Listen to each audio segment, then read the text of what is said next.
শান্তনু যেটি বল, শান্তনু অধিকারী মশা গ্রাউন্ড স্কুলে। আচ্ছা আচ্ছা। দমদমে এখনো ঢুকিনি কেন? শিবলা মন্দিরের গা দিয়ে ঢুকতে গেলেই সারা সব গাছ চিনে, বস্তা বাঁধা দেখলেই দেখবে সাপ ছাড়তে আসছে গন্ডগোল। দমদমা বলতে কেলে গাইছে মন্দিরের কাছে।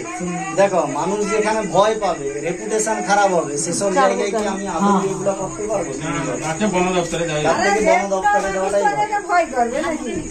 ভয় করে ঠিক, কিন্তু যদি না তাহলে এবারে বলি এসব যে ইয়ে নেই, কান নেই, শুনতে পারি না। 2 নম্বর হচ্ছে তোমার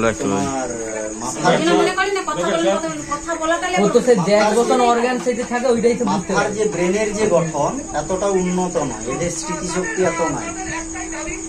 এদেরও মধ্যে একটা সাইকোলজি কাজ করে, ওই যে বলে না যে আঘাত করে ঘুরেছে, ওরাও চেষ্টা করে যে তার কাছে একটু ট্রিটমেন্ট পাবো, সুস্থ হবে, মানে তার কাছে সুস্থ হবে, তারা তার জন্যই চলে এসে যাতে কেউ তাকে হেল্প করে। কিন্তু ওই যে বলে না যার মুখে বিষ তাকে কেউ ভালোবাসে না, সেই অবস্থাটাই হয়। একটা গ্রাম আছে ভারতের, এই মুহূর্তে আমার মনে হয়, যেখানে প্রত্যেক ঘরে সাপ কমন।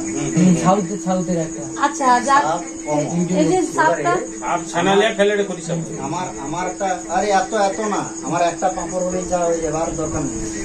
দেখলে নাই মারাটা কি হচ্ছে, নাই মারাটা যদি আপনারা না মারেন, কিছুদিন পরে দেখবেন এই যে কুকুর, যে কুকুরকে আপনি ডেলি মারেন, সে রাস্তার ফাঁকে পেলে হয় দৌড়ি পালাবে, না হলে আপনাকে দেখলে এসে চিৎকার করবে।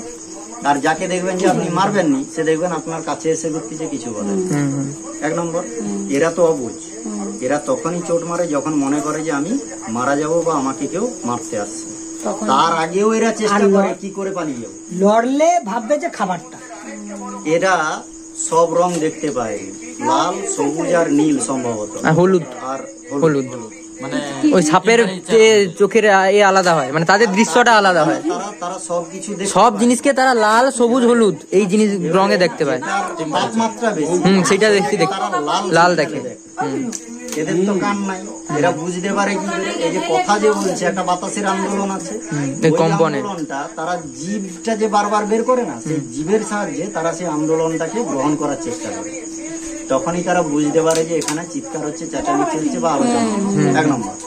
2 নম্বর হচ্ছে ভয় পেয়ে যে দৌড়ে যান না, এই যে মাটিতে যে পাটা পড়ছে, তাদের বডিটা তো পুরো মাটিতে লেগে আছে, তখন এই যে দপ দপ দপ দপ করে যে আওয়াজটা হচ্ছে, সেই সেন্সে তারা দৌড়ে যায়। ঠিক আছে, তখনই ভয়ে আমরা করি তারা আইছে আমাদের দিকে, চুপচাপ দাঁড়িয়ে যান, ওরা নিজেরাও খুঁজে পাবেন কোন দিকে। দেখবেন আপনার পায়ের ভেতর দিয়ে বেরিয়ে যাচ্ছে, স্যার খুঁজে পাবেন। ওই জন্য অনেকক্ষণ লাইট টিপে রাখছি, ঠিক আছে, শুধু গোল গোল এক জায়গায় ঘুরছে, কোথাও যায়নি। ঘষা কাচের মতো, কাঁচকে ঘষে দিয়ে দেখলে যেমন আচ্ছা দেখা যায় সেই রকম, দিনের আলো পড়লে ওই রকমই দেখতে পরিষ্কার, কিন্তু পুরাটাও সব সাপের চোখ, সব সাপের। তার জন্য তারা পরিষ্কারও দেখতে পায়, তাই এত ভয় করার দরকার নেই। যদি কোনো কারণে চোট মারে, এটা যদি কোনো কারণে চোট করে, তাহলে সেটা ভয়ঙ্কর, তার জন্য সকলে ভয়। কিন্তু এতটা ভয় পেয়ে যেভাবে মারা শুরু করছে, এটা কিন্তু ভবিষ্যতে আমাদের অনেক ভয়ঙ্কর হয়ে যাবে। 1940 চীনে যে চড়ুই হত্যা হচ্ছে, চীনে চড়ুই পাখি হত্যা। আচ্ছা আচ্ছা। চীনের সরকার হিসাব করে দেখলো যে পরিমাণে চড়ুই পাখি শস্য খায়, আমার প্রায় 3 ভাগের 1 ভাগ মানুষের খাওয়ার হয়ে যাবে। কি হবে? চড়ুই পাখি সারাদিনে যে যত বেশি চড়ুই পাখি মারবে তাকে তত পুরস্কার দেওয়া হবে, এরকম ঘোষণা করে চীন চড়ুই পাখি মারছিল। কেন? তার ফসল খাই যাবে, যা পোকা। 1 বছর পরে এমন পঙ্গপাল আইসে জুটছে, ফসল আর হয় টোটাল দুর্ভিক্ষ। তাহলে সব কিছু তো একটা বাস্তুতন্ত্রের মধ্যে আছে।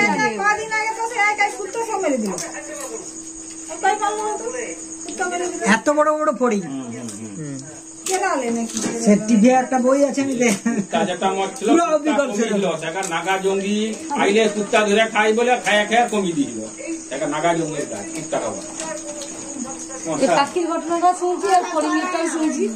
না, সাপটা মানে সে এদিকে একবার সামনের দিকে একবার আসে, একবার পিছন দিকে একবার যায়। আরে সে তো চেষ্টা করতেছে যাতে সে বাঁচবে, সে যদি অ্যাটাকিং পজিশনে থাকতো, এর চক্র আর গর্জনটা শুনলে এই যে যেটা দেখালাম, আমি কিন্তু এর চক্র দেখতেই পাইনি। আরে অ্যাটাকিং পিছনে নাই। এ কেন ছিল জানেন? চলে আর কি আমি যাওয়ার আগে অনেক খুঁচাখুচি করছে, টাইনা বার করানোর চেষ্টা করছে। ওজন 3.5 কেজির উপরে এরকম গোখর আমি কখনো হাতে পাইনি। একটা পাইছি আসন্দাতে আর একটা পাইছি তপসিয়াতে। সে তো মস্ত বড় না না, এটা না, এই যে এতে বহু পুরানো, 10 থেকে 12 বছরের। এটা ম্যাক্সিমাম 4 ফুট হবে। এটা তো 4 ফুটের। 4 ফুট মানে কমটা, 4 ফুট তো। এটা কত 650 থেকে 800 এর ভিতরে, মানে ওজনটা আছে 3 কিলো। 3 থেকে 3.5 কেজি এরকম ক্যাচারে মস্ত মোটা, মস্ত মোটা। তার জন্য ঘর থেকে তার মুখ চেপে বার করে নিয়ে আসছি। এমন কন্ডিশন, ভয়ে আর কেউ ক্যামেরা করেনি। এমন কন্ডিশন, এই যে দেখছেন তো, আমি শুধু তুলছি তাকে, সে ছোবলটা কিভাবে মারছিল। এই মালটা দেখছো, এই মালটা সকলেই একবারে তো জানেন এখানটায় সুবলবাবুর কাছে আছে। যদি কারোর কোনো সমস্যা হয় ডিরেক্ট সুবলবাবুর কাছে আগে অ্যান্টিভেনামটি নেবেন, নেওয়ার পরে যে কোনো জায়গায় ট্রান্সফার হবে। এর স্যার বয়স কত হবে? আছে মনে আর হয়। ঠান্ডা হলো। এর বয়স কত হবে? আমার দীপঙ্কর ওঝা বাস স্ট্যান্ডে তার স্টক রাখছে 10টা। এ ধর বাই চান্স যদি কাউকে কামড়ায় তখন মানে কি এর সোজা শম্ভুনাথ মানে হসপিটাল। কামড়ানোর পরের 100 মিনিট 100 মিনিট খুব গুরুত্বপূর্ণ।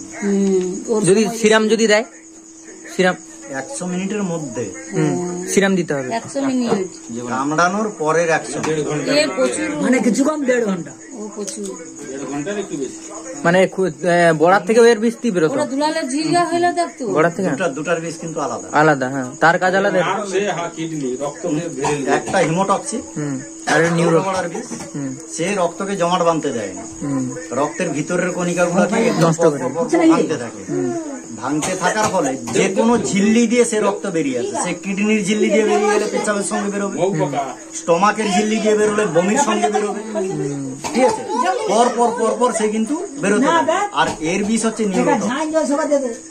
আর একটা বিষ আছে মায়োটক্সিক, মায়োটক্সিক। যেটা সমুদ্রের যে সাপ সেগুলোতে বেশি পরিমাণে পাওয়া যায়, আর যার এখনো পর্যন্ত কোনো অ্যান্টিভেনাম হয় না। সে তো সব থেকে পৃথিবীর বিষাক্ততম সাপ বলে সেটা। হ্যাঁ, মায়োটক্সিক বিষ যুক্ত। এর যে ভেনামটা তৈরি হয়, এই বিষ সংগ্রহ করে ঘোড়ার শরীরে ইনজেক্ট করা হয়। তার একটা নির্দিষ্ট দিন পরে তার শরীর থেকে কিছুটা পরিমাণ রক্ত বের করে তাকে ফিউমিগেশন করা হয়, দিয়ে সেখান থেকে তার যে রক্ত রসটা থাকে সেটা থেকে সিরাম কালেক্ট করা হয়। কিন্তু মায়োটক্সিক বিষ এমন একটা বিষ, ওটা যেখানেই পুশ হবে তারপরে টোটাল যে মাসেল পরপর পরপর ডিক্রিজ হবে, সে মারা যাবে, চোখের সামনে মরে যাবে, কিছু করতে পারবে না। মানে সময় বেশি দিন, মানে সে সময় দেও নাই দেও তার কোনো চিকিৎসা নাই। মূল কথা এটাই। এগুলাই তোমার নিউরোটক্সিক বা হিমোটক্সিকে চিকিৎসা ব্যবস্থা আছে, কিন্তু মায়োটক্সিকে নাই। তার জন্য ইয়েলো ভ্যালি দেখার সঙ্গে সঙ্গে কেন বলছে বীজ ছেড়ে পালাও। সবার মিলে যাকে দংশন করে না কেন তাকে সাপোর্ট দিতে হবে। ভয় ভয় করে। এক কারণটা কি শুনুন, হার্ট টোটাল ব্লাডকে শরীরে সার্কুলেট করে। হার্ট যত বেশি প্রেসার হবে, যত দূরে জোরে চলবে, তত বেশি হবে। এবারে যে জায়গায় চোট করবে, হার্ট লেভেল আছে আমাদের এইরকম জায়গা, বুকের মাঝখান, তাকে করবেন মাঝ, ঠিক তার এইরকম যে অ্যাঙ্গেল, এইরকম জায়গা হার্ট আছে। এই হার্ট লেভেলের নিচে যেন সব সময় কাটা অংশ। যদি কেউ এখানে বা এখানে চোট করে সেটা আলাদা ব্যাপার, কিন্তু অন্যান্য বিশেষ করে হাতে আর পায়ে তো চোটটা হয়, যেন এরকম নিচে থাকে আর কোথাও যেন কিছু টাইট করে বাঁধানো টাইট করে যদি বাঁধেন, সমস্যাটা কি হয়, প্রত্যেকটা কলাকোষের তো অক্সিজেন কার্বন ডাই অক্সাইড সবসময় সার্কুলেট হচ্ছে।